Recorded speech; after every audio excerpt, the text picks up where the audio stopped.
Welcome to On the Rise. I am Evan Murray, and this is awesome. We're here to talk about all the fun facts of Chinese language music. Hi, Ruth Keo. How you doing today? Nice to see you. Thanks for coming down to the studio. Hello, Evan. Nice to meet you. Did you find the place okay? Yeah, Okay. took a while, but I found it. I know the traffic is crazy around here, but Yes. that's just the way it goes. So we're going to be talking to you today about your career, what you've been doing, Okay. and about the elevation of the Chinese languages and about Chinese language music. Yeah. So can you introduce yourself, tell me right. about you, and tell everyone what you're doing, who you are, why you're here, what's going on? Okay. Hello, everybody. My name is Ruth, or more often known as Wei Miao Ru in the Mandopop scene. So I'm from Singapore, but currently based in Taiwan. So I moved to Taipei in 2020 when COVID happened. So yeah, and I'm still here. So I've been here for 3 years. So I'm a singer-songwriter, and my genre, I think I started doing folk Mando pop kind of stuff, but now I'm gradually trying to try out more genres. For example, like in my recent song, I've been doing like city pop, retro pop kind of sounds for my originals, and I'm currently just working on some songs for an upcoming EP next year. Yeah. Okay. So it sounds like you're pretty active. Yeah. So how long ago did you come to Taiwan? 3 years ago in 2020. Actually, I was here like many years back, but it was just like a short stint at each time, like maybe a month or two. But so I really decided to move here in 2020 because I wanted to really just build connections here and meet people.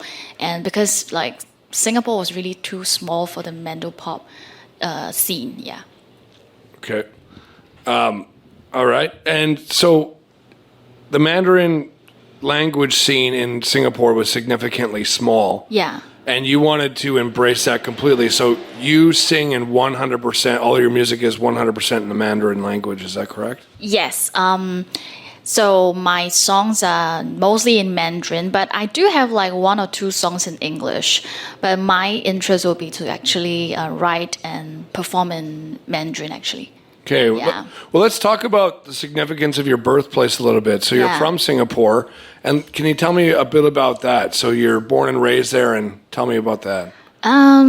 Singapore, as we all know, is like a really, really small place. It's only the size of 2.5 Taipei city, but it's a city state, so it's a country that's like really small. And we are. How many people live in Singapore? I think right now the population is around 6 to 7 million. Because it's like a city country. Yeah. Right? So it's like It's 2.5 Taipei city Okay. size, but it has like 6 to 7 million people. So it's really, the density, it's really high for the population. Sure. Yeah, and so we have like a mix of different cultures, people like Malay, Chinese, Indian, Eurasian. So obviously I'm Chinese, but I grew up having a lot of friends from other races. So I think that really helped me to be respectful to each other's culture. Yeah, and I think for my music, like doing Mando pop, it was really difficult to just stay put in Singapore because most of the people there actually listen to English music because our official language is actually English. Yeah. Okay. But Singlish, you know, a lot of people think that, oh, do you have a language called Singlish? No, Singlish is actually just a slang that we have over there, which I'll talk about that more later on. Like I'll teach you some Singlish, like how to speak in our slang. I was just I spent some time in Malaysia, and then Yeah. I spent some time in Singapore. Actually, I was in Singapore, I think, like 3 weeks ago now, and I do know that there's definitely a type of English there. Yeah. Yeah. It has like a interesting intonation when it comes to the English word. Yeah lah. Ya lah, can lah, okay lah. Yeah. All right. Do you have anything else there that was significant about your growing up in Singapore? So my dad is actually Teochew. So in Singapore we have Chinese, but the Chinese are separated into different subgroups. Like you have Okay, that's super interesting. Tell me about that. yeah, you have like the Hokkien people, the Hainanese people, the Teochew people, and we all speak in a kind of dialect, but they all sound different. So my dad is Teochew and my mom is Hokkien. So I grew up listening to them speaking in Hokkien and Teochew, but myself I actually do not know how to speak the language because in Singapore, I think they really wanted English to be like the main language. So back in the 90s, I think our founding father actually said that it's not we will not be able to speak like dialect on like broadcasts or radio or on TV. So the language, the dialect language itself is actually just gone like among the younger generation now. But for the older generation, like people like my mom, my dad, and grandparents, like they do still speak in the language. Okay, interesting. Yeah. So yeah, so that was the significance of my birthplace. What about your music? Tell Oh. us, like, let's go through your discography. Let's go through the lineage of your career here. So tell me about where you started, how that came to be, and then talk to me about your albums and what you're doing currently. Oh, okay. I started back in university. Like I was in this music school. I think everybody starts somewhere, like from a teacher or from a music school. So I started there.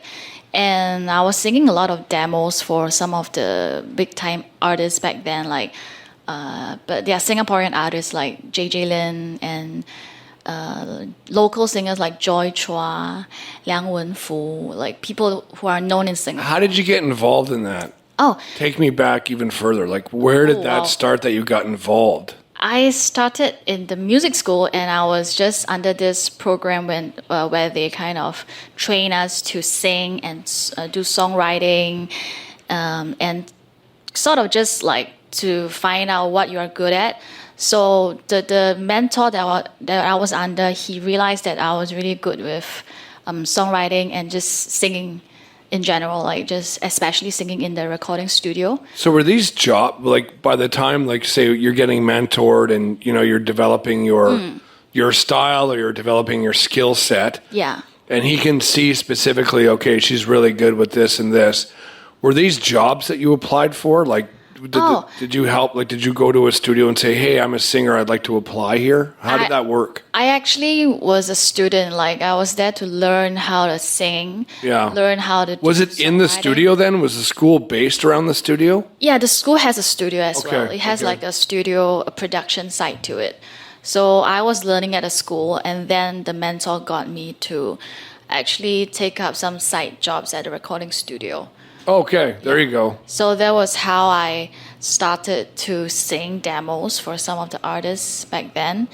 And then I realized that, I really like singing, and this could possibly be a career Right. if I do develop it further into something else. So after university, I actually, in Singapore itself, I actually started to sing a lot for gigs, like just to gig around different places. And also I was doing more songwriting and also joining competitions, like the local competitions in Singapore. Okay.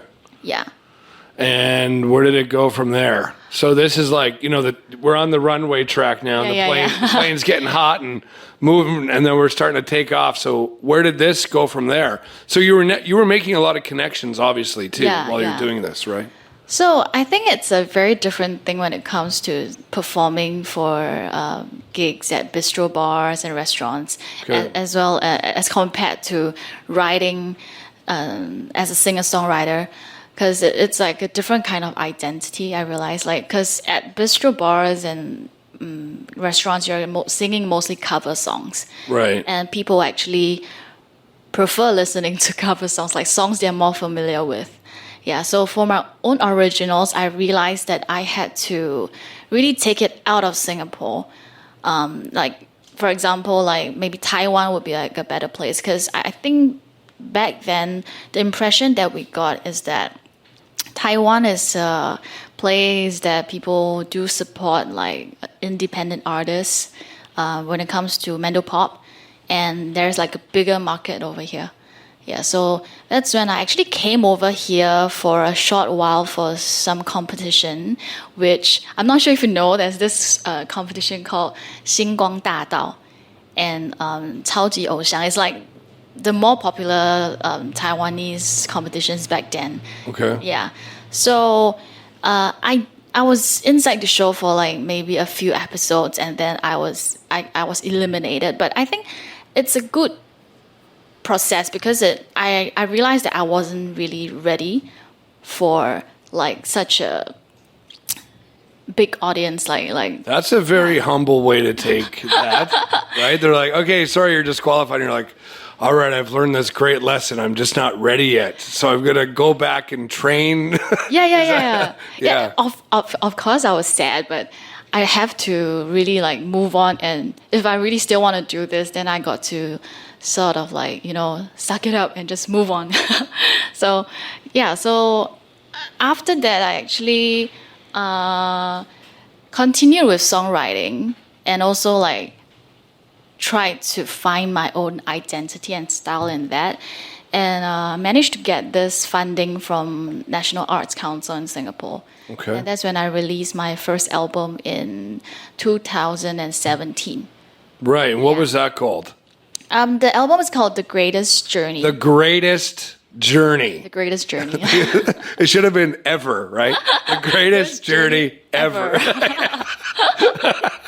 But so tell me about the greatest journey ever. Ever, okay.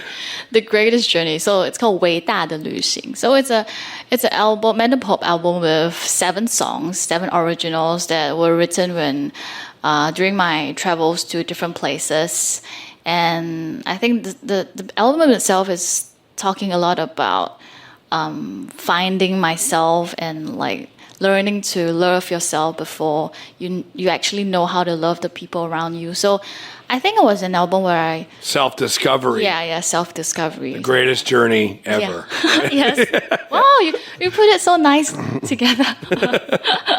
I'll be your manager. No, I'm just Okay. kidding. Okay, so you made this album. It was an album of self-discovery, these very potent ideas about loving yourself and having an identity of who you were, kind of building something more concrete. So Yeah. keep taking me further here. Okay, so I actually got the grant from National Arts Council Singapore. So besides promoting the song in Singapore, I actually came to Taiwan again to promote the album. Was this a part of the package? Like, did you say, hey, I want to take this stuff and I want to build it in Taiwan? And they're like, okay, here's some dough. See you later. Yeah, I actually have to write it in a proposal. Okay. So this was part of the marketing plan. So I actually came to Taiwan, I think for 2 to 3 months back then to promote the album. And that's when I really met more people like friends, producers, and media partners during the trip itself. And how did you arrange that? So I actually have a Singapore manager who knew someone from Taiwan, and he actually is sort of well connected with the media. So he arranged for like the different appearances on radio stations, on TV. Okay, so this was like a full PR. Yeah. So you had this album, and then you wrote to get a grant, and the grant was for a PR campaign. Is that correct? Yeah, it was for the production plus the PR campaign. Okay, so it was like a big package, like it was a full development package. Yeah. Okay. So I went over, and so for the 3 months, I really had a great learning experience, because even during the promotion itself, I realized that, for my next greatest journey. Yeah, next greatest journey or next EP, how should I like position myself? Because I think back then in 2017, like the Mandopop industry was like sort of really changing rapidly because of the digital distribution. Like albums were really like phasing out and people were really just going digital. And in Taiwan itself, because being in Taiwan and being in Singapore, looking at Taiwan, it's a very different thing. Like in Singapore, I used to think that Taiwan, like the music genres are like, we're kind of like stuck in the 2000 era, like in Singapore. Like we'll think that those are the kind of genres like the Taiwanese people, the Mandarin pop market likes. But being here itself, I realized that so people are really into hip hop, R&B, like things that are like popular forms of music that were in Mandarin, though. Yeah. So you kind of found like your world here. Like you were like, this is where I need to be. Yeah, and where I will be accepted for trying out like different genres. Because in Singapore, you were more dealing with like a cell group, like a what do I want to call a cell group? So like if there's all these different cells, like English and Hindi and whatever, like Chinese language music in Singapore just has like this definitive audience. Yeah, so like it was very stuck in a particular era with a particular kind of impression. So things that were radio thinking. So things that were more radio friendly for the people in Singapore. But coming to Taiwan is like, a different place with like so many different kinds of music and people doing different things. Okay. Yeah. Was there a big decision between coming to Taiwan and say going into somewhere in like China, like going into like Beijing or something like that? Did you explore that? So before COVID happened, I actually went to Beijing for a month to meet like people. It's also like because of introduction from a Singapore friend. So I was actually intending to go to Beijing actually to because like if you're talking about like the Mandarin market, like you would think that China has like a lot more people. Yeah. So career-wise, like that would seem like a better decision. Yeah. Okay. Yeah. So, but what changed that decision? Like, what was did you just find yourself more comfortable in Taiwan, or what was about that? Yeah. Did you have better connections here? Is like something like that? Yes, you're right. So it's actually because of the in Taiwan they call it 人情味, which is like the connection with the people. Like the Taiwanese people are just more like friendly and nicer, and the place itself, I think it's more accessible, and I like the vibes of living in Taiwan. Okay. Yeah. Okay, so where we're sitting now is that there was an obvious choice of why you wanted to choose Taiwan. You released an album, you did this promo. Yeah. Did you go back to Singapore first, or was that it? Did you unpack your bags and say, hello, Taipei? I actually went back to Singapore first because I had an EP that was in production. So I went back to Singapore to actually finish up the last part of it. And then I was like thinking, okay, since I'm coming to Taiwan, then I should bring the EP over as well. So that was in 2020. So like, and then COVID happened in March, and my EP was like to be released in I think April or May the same year. So I had like bad vibes about it. Like, okay, like it's probably gonna be like the COVID EP. It could have been like the non-greatest adventure ever. Yeah, something like that. Pun intended. Yeah. So, So look, during COVID itself, like people are not that concerned with like. I think like people are more concerned with what's going on in the world, like with the pandemic and stuff. So I think the promotion didn't go very well for that EP itself because like you're just getting swallowed by the news. Right? Yeah. So it was like drowned. Wait a second. I saw you on some TV show all the time. Were you hosting some kind of TV show for the last? Was that then? That was after that. So okay. Sorry, I don't want to jump ahead. Continue your story then. So I was feeling like really dejected. Like, oh my god! Like I made a plan to come to Taiwan, and then COVID happened, and then like I got my work pass and everything done. So what I'm gonna do now? Like, am I gonna just go back to Singapore? Like, so those were the thoughts that I had. Like, it was a really bad timing, and I think I was a little depressed back then. Like, because for like independent singer-songwriter, you really want like to reach out to more people. Sure. But it was really hard to reach out to people back then because we have to stay at home, and then for the media interviews, like people were not that willing to arrange it because like people are just staying at home, like working from home. Yeah. So that's when the TV show that you mentioned, like the producer of the show, came to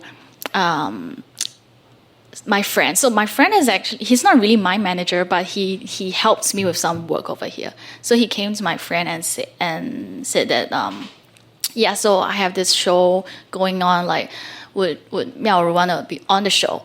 So Would who? Me, Miao Ru. Miao Ru. I thought you said marijuana. Would No, marijuana. Oh my god, Miao Ru. So my Chinese name is Miao Ru. Miao Ru Day. So. Not Miao Ru Day. No, Miao Ru. Yeah, Miao Ru. Yeah. La. Miao Ru La. No, just kidding. I'm sorry. All right. Or you can just call me Ruth. My friends call me Ruth. All right. Yeah. So, all right. Your friend comes over and says, "Hey, I got this opportunity." Yeah. So, but I was really like thinking, but the vibes of the show is like it's actually a singing competition, but it's packaged into like a variety show. So it's not so much like a competition that So you weren't competing though. Were you kind of like on the variety aspect? Because were you on it for like a season, or did you just do a couple one-offs? it was a season, like it was a really long season of 1.5 years. Yeah, that's a long season. Yeah, it's because of the nature of the show itself. Right. So like long story short, like I was just on the show for 1.5 years because in between there were times that we had to stop recording because of COVID, because of some regulations, and then I was actually I thought that I was just gonna be someone who goes onto the show, sing like one song per episode, and then just be done with it, and just to let people know that there's this singer from Singapore in Taiwan, like just an exposure for myself. Yeah. But I mean, it's television, so that's probably great exposure, right? yeah, but because the thing about this show is that there's actually like a cash prize of like 1 million Taiwanese dollars. But not for you. It's only for the person who has the highest, who scored the highest. Oh, so you were inside of the competition. Yeah, I was And the thing inside. is, so there's a couple singers on there that continuously were on the show. Yeah. And this was like a long scale competition of like popularity or something. You have to basically be like the top scorer for 20 rounds. Wow. And it doesn't have to be consecutive. Like if let's say you and the person with the second highest score, no. I mean like if you and someone is of the same score, and you happen to be the highest scorer last week, you would still maintain your position as the first place. I got you. You're trying. Yeah, you have to stay up on the. You just got to stay on Well, top. if you were on there for 1.5 years, you must have done very well. So for the first 3 months of the show, I was actually not the top scorer. I was just like somewhere in the middle, and I took it as an exposure. But somehow, like suddenly, like after like 3 or 4 months, I became like the top scorer. And then like during the episode itself, I basically sort of got the other top scorer as in down, so she actually got pulled down. And then like I was facing a lot of criticism on like social media, like Really? from her fans. Wow. Like the fans of the other singer.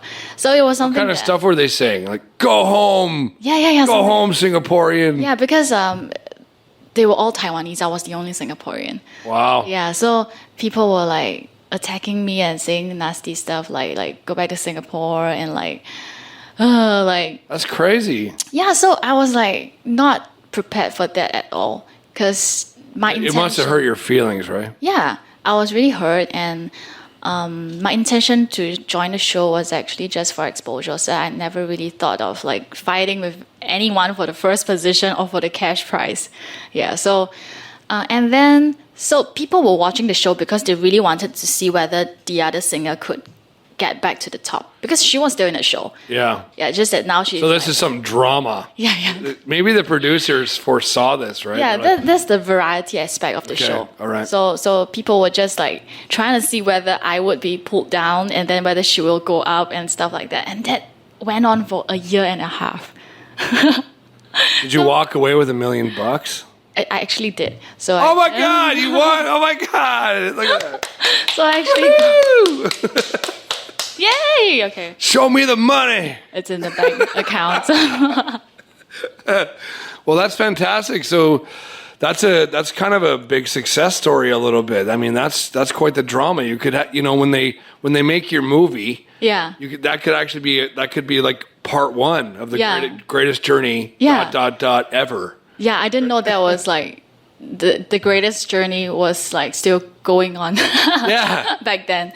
So I got the cash prize, and then like there were some offers that came in, like people that kind of want to like sign you as a like it's like a 360 contract. Right. Like I think that happened like earlier this year in January. Oh, like a couple months. Oh no, that's almost a year ago. Almost a year ago. Yeah, so I was facing like some decision making process, like just trying to figure out like what I want, and then I decided that I would just stick to myself for now. Yeah, so you declined. You said no, I don't want to get involved. I want to try to keep doing my own thing. Yeah, because Was that a good decision now that you look back on it? I feel comfortable at where I am, because like most of the deals were really rigid, like for like 5 or 6 years, and then like I think in the Mandel pop scene now, it's not so much about like just signing you 360, like everything like belongs to the company and stuff like that. I think I was so used to being independent, like having the flexibility to do many things. Right. Yeah, but if you're assigned to like a company itself, basically they kind of Own you. yeah. So the thought of that really scared me, and I didn't like the idea of that. Yeah, so I prefer to still work with my current friend, manager, person, like just maybe things that it will definitely be like slower when it comes to like getting funding and stuff, but you also have the power of the internet, right? yeah, but at least I think I'm comfortable with where I am. Right. Yeah, and I have like the choice, the choice whether I want to go on to this show, I want to do a podcast or stuff like that. Right. You don't need permission. Yeah. And I got $1 million, so yeah. Yeah, so you got $1 million to play with. So that's some fun money. Yeah. Now that COVID's over, you could come to Jade Music Festival in Vancouver. I heard about that. Come spend all your money in Vancouver. Canada will love you. I haven't been to Vancouver before, actually. Okay. Yeah. What's your favorite artist outside of the Chinese-speaking countries? So I listened a lot to female singer-songwriter, and recently I'm listening a lot to this girl called Bol4, BOL 4, number 4, and she used to be in a like a duo group, but now she's on her own, and I really like her stuff because it's like kind of the vibes that I would want to produce my music. And what language is she singing in? Korean. Can you understand what she's saying? I actually do not understand Korean, but I just like the music. I just like the sound of it, the way she writes her melody and the way she sings, like how she sounds. There must be something about that, because there's this song. I was in Bangkok, and I was at a conference, and the guy who runs Zandari Festival, he's like, hey, do you listen to any Korean music? And I was like, no, I don't really know any, because, besides like Backstreet or TS or something. BTS, whatever. Oh my God, the fans are gonna hate you. You're gonna have some crazy fans. The boy band stuff. I'm not really familiar with it, But he played me this Korean song, and it's called like in English it means something to the effect of like the tiger is coming. Oh. And it's like they're doing these like crazy weird dances, and the music is just super psychotic, and they're like, what they're saying is just so rhythmic. I don't know, but I put it on my favorite playlist. Like I still listen to it this day. And you don't understand. And I have no idea what they're saying, but I love the song. Yeah, that's that's the strange thing about K-pop. I think it's just the sound they use is like really modern and like. Can Mandarin do that? Can we do that? Can that happen in Mandarin music? And that's it, folks. Please continue to listen to the next parts or continue to the next episode. Please don't forget to hit subscribe and follow On the Rise. This is awesome.